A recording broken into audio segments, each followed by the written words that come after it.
Bom dia, graça e paz.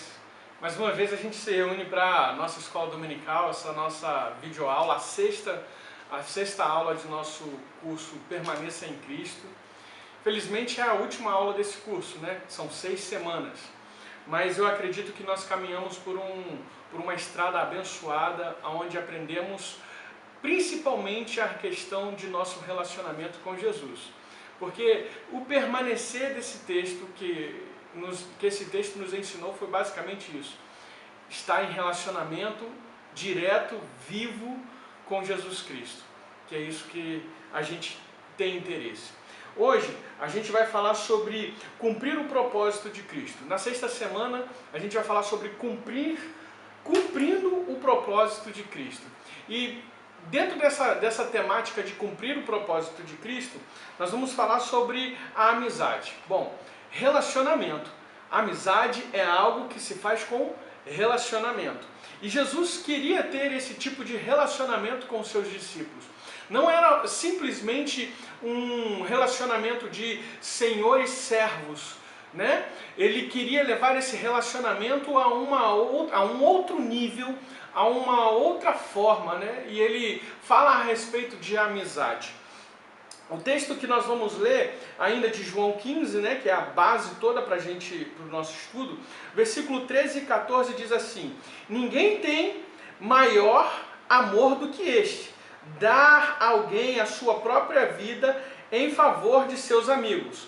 Vós sois meus amigos, se fizer o que eu vos mando. Nós somos considerados amigos de Jesus quando fazemos o que Ele quer, o que Ele manda. Mas vamos pensar em algumas coisas a respeito dessa amizade. Qual é a origem dessa amizade com Jesus Cristo? O texto que nós lemos, ele fala da origem dessa amizade, e a origem dela é o amor, né? Ninguém tem maior amor do que esse. Então a origem de nossa amizade com Jesus Cristo, ela está baseada no amor. Porque pensa, Deus é amor, Jesus Cristo, seu Filho, é amor, né? Cristo é o amor divino. Cristo e o amor divino só podem ser experimentados quando os alcançamos pelo seu amor e poder operado em nós.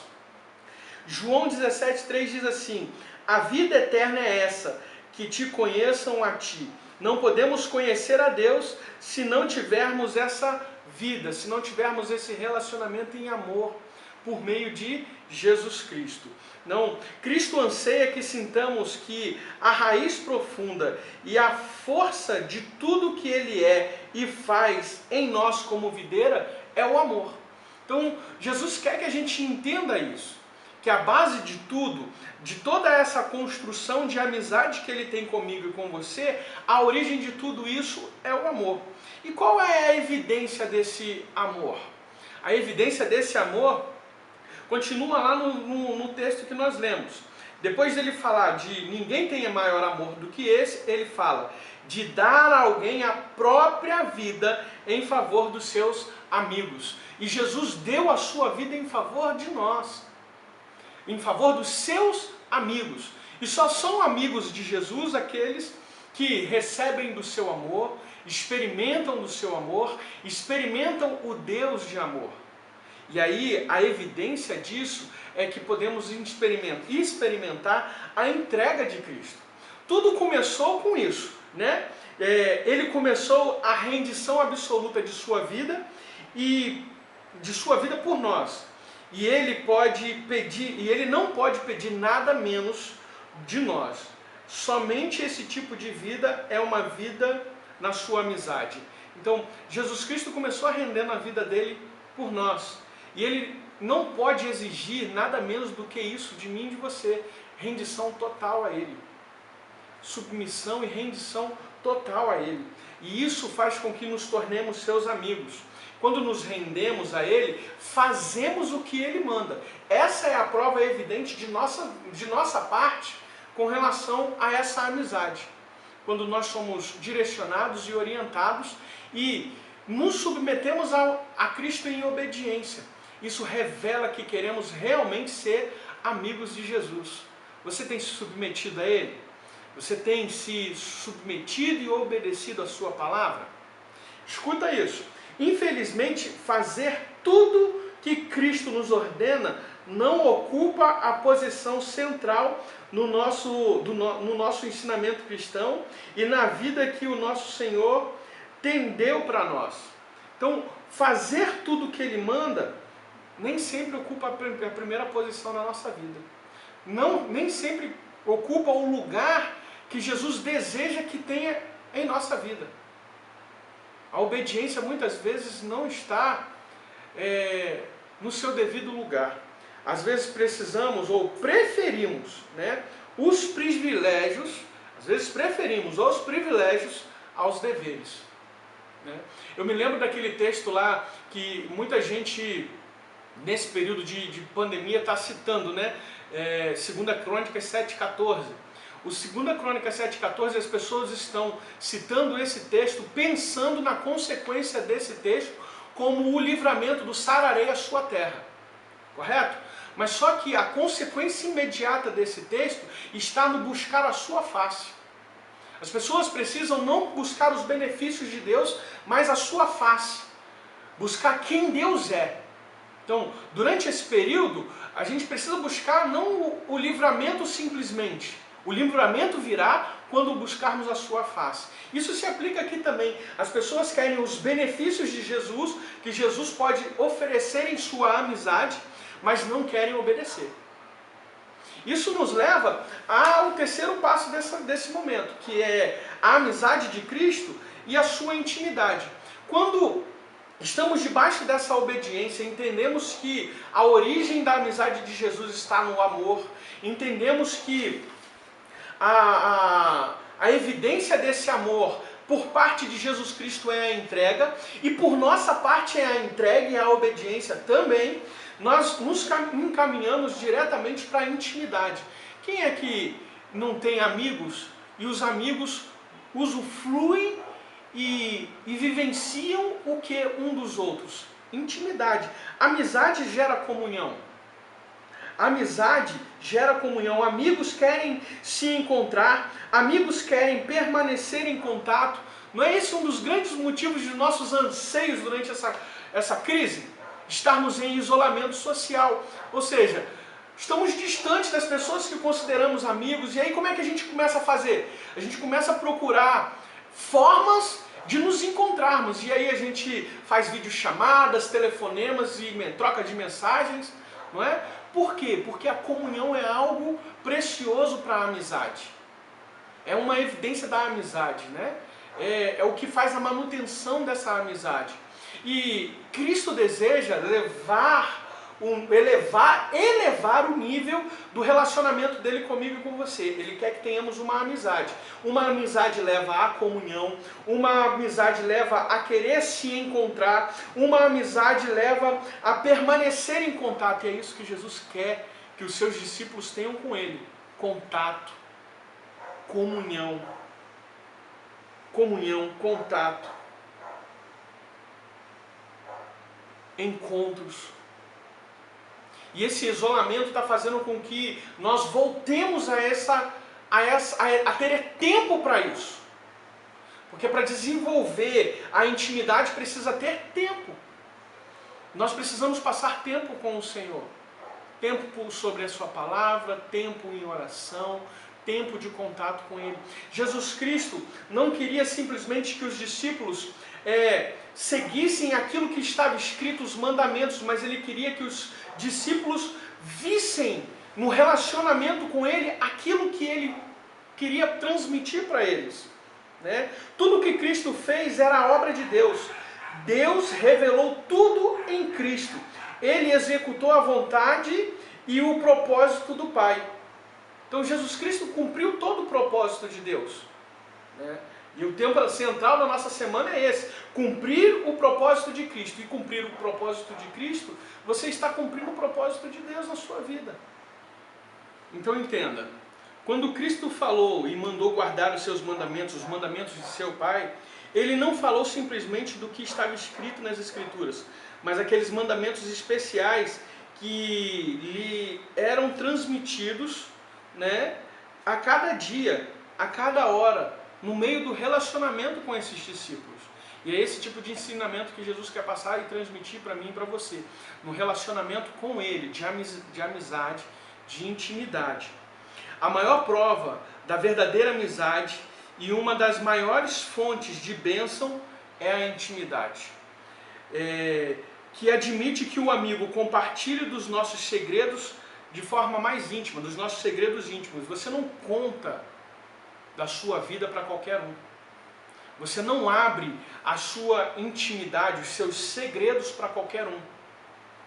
Você abre isso para pessoas que são dignas de confiança, dignas de respeito, que têm idoneidade, pessoas de alta e extrema confiança, porque você não quer expor a sua vida e que amanhã ela esteja sendo publicada nas esquinas da rua. Não. Então, você só abre a sua vida e os seus segredos para pessoas com quem você tem amizade de forma íntima. Não o coleguismo que a gente fala. A gente faz até essa distinção, né, de colegas e amigo. Colegas a gente tem muitos. Amigos eu conto nos dedos de uma mão. Não é isso? É assim que Jesus quer que a nossa intimidade com Ele caminhe. Ao ponto dele poder revelar a mim e a você os seus segredos e desejos e vontade.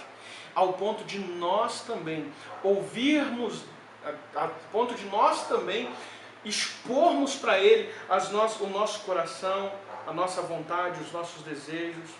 Através da obediência, entro no círculo interno de amizade com Cristo, onde Ele revela segredos que ouviu do Pai.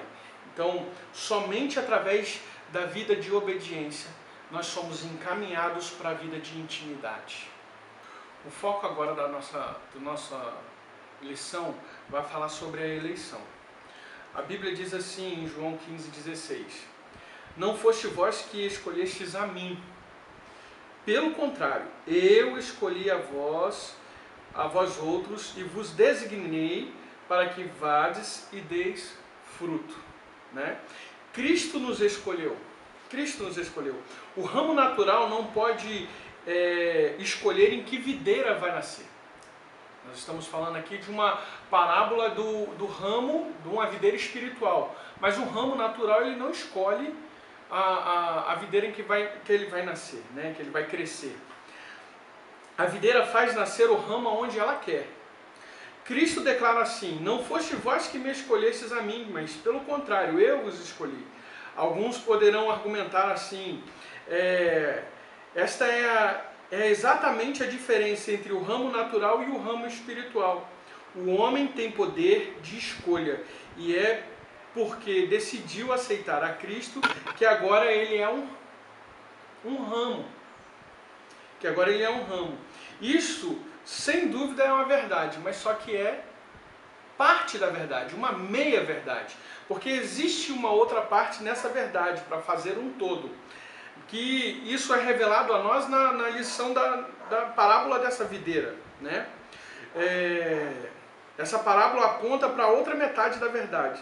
Se Jesus não tivesse nos escolhido, jamais nós teríamos o escolhido. O fato de nós o escolhermos foi o resultado de Jesus ter nos escolhido. Então, nós hoje procuramos, aceitamos a Cristo pelo fato dele já ter feito isso por nós, ele já ter decidido nos escolher. E o texto que nós lemos fala disso, que ele nos escolheu, não fomos nós que o escolhemos, ele nos escolheu. E o que Jesus quer que a gente, por que Jesus quer que a gente saiba disso? Por que dessa escolha?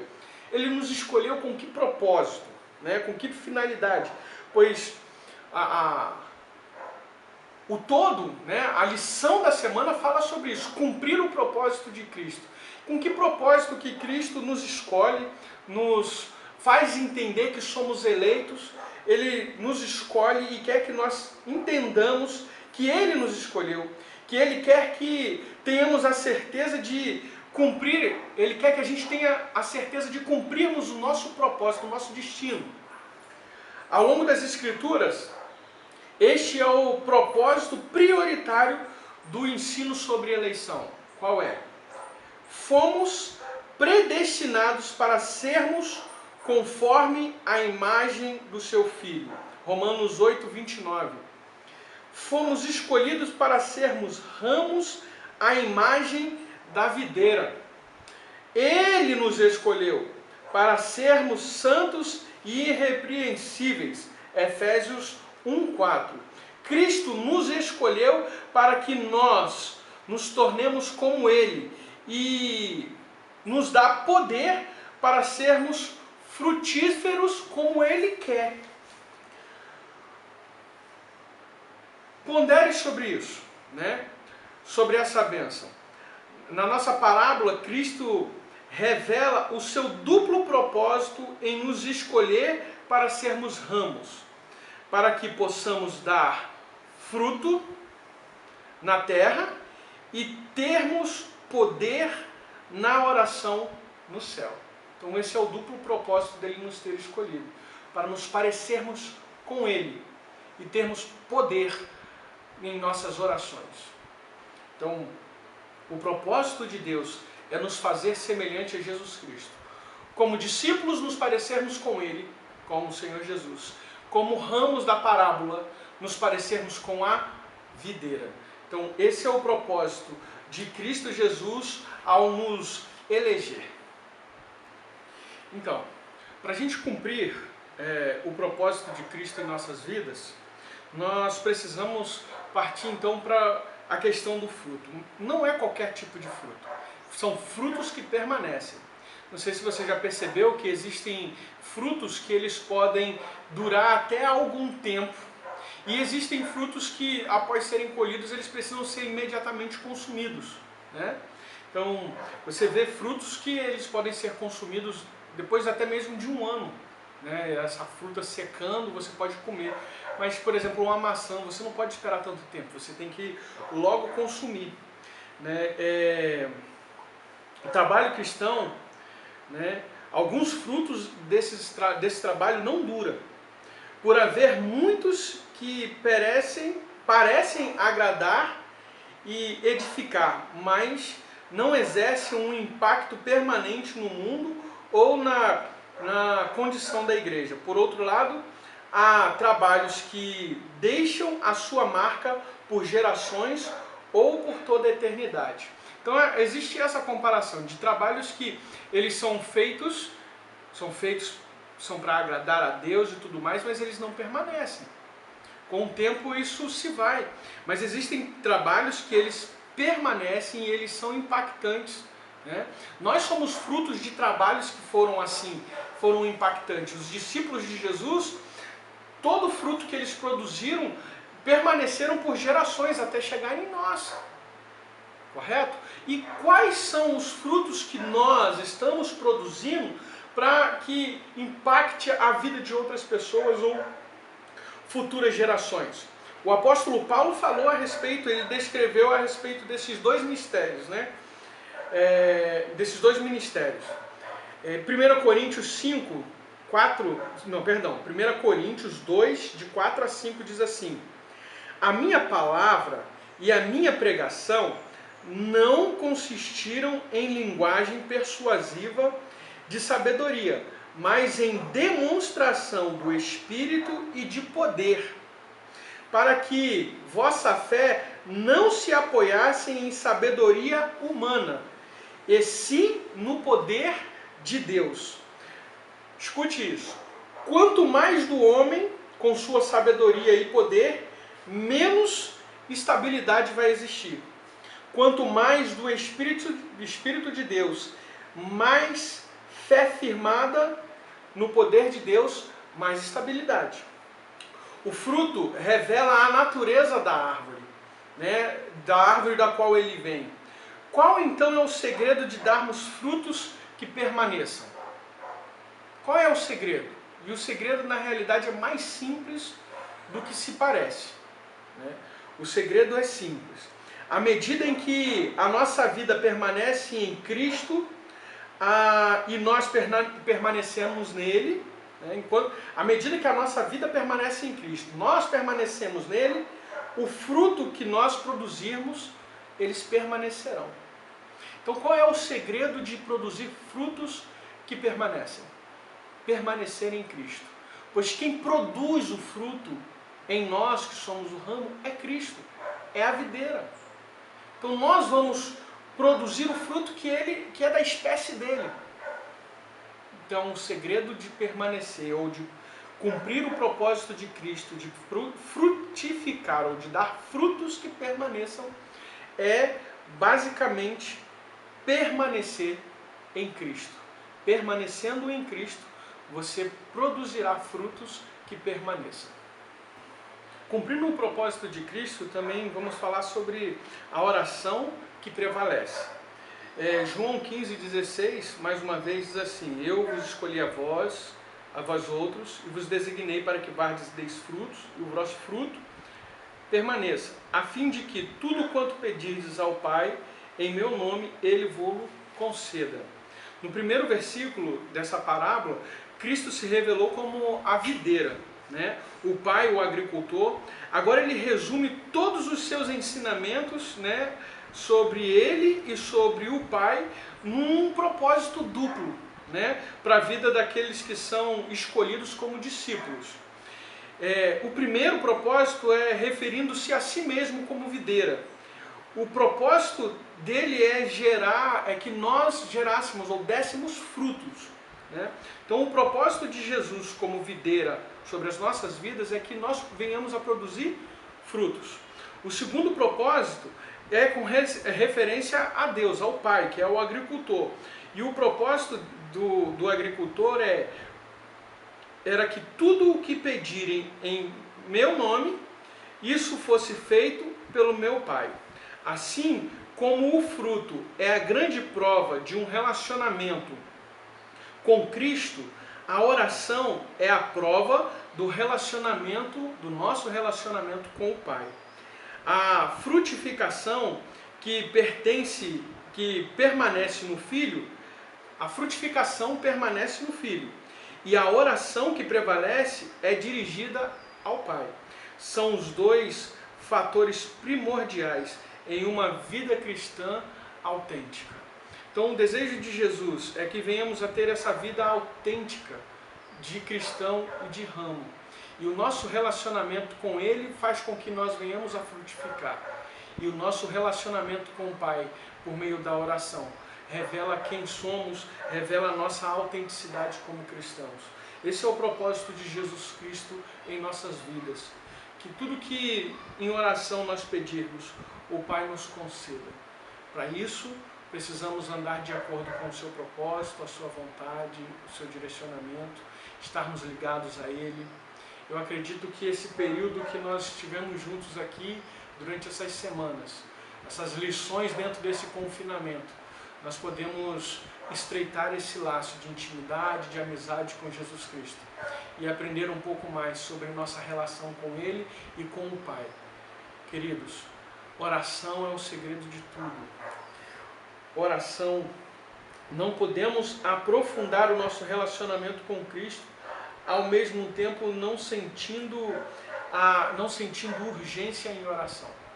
Precisamos orar, buscar a face do Senhor, não simplesmente os seus benefícios, mas quem Ele é. Deus te abençoe, em nome de Jesus.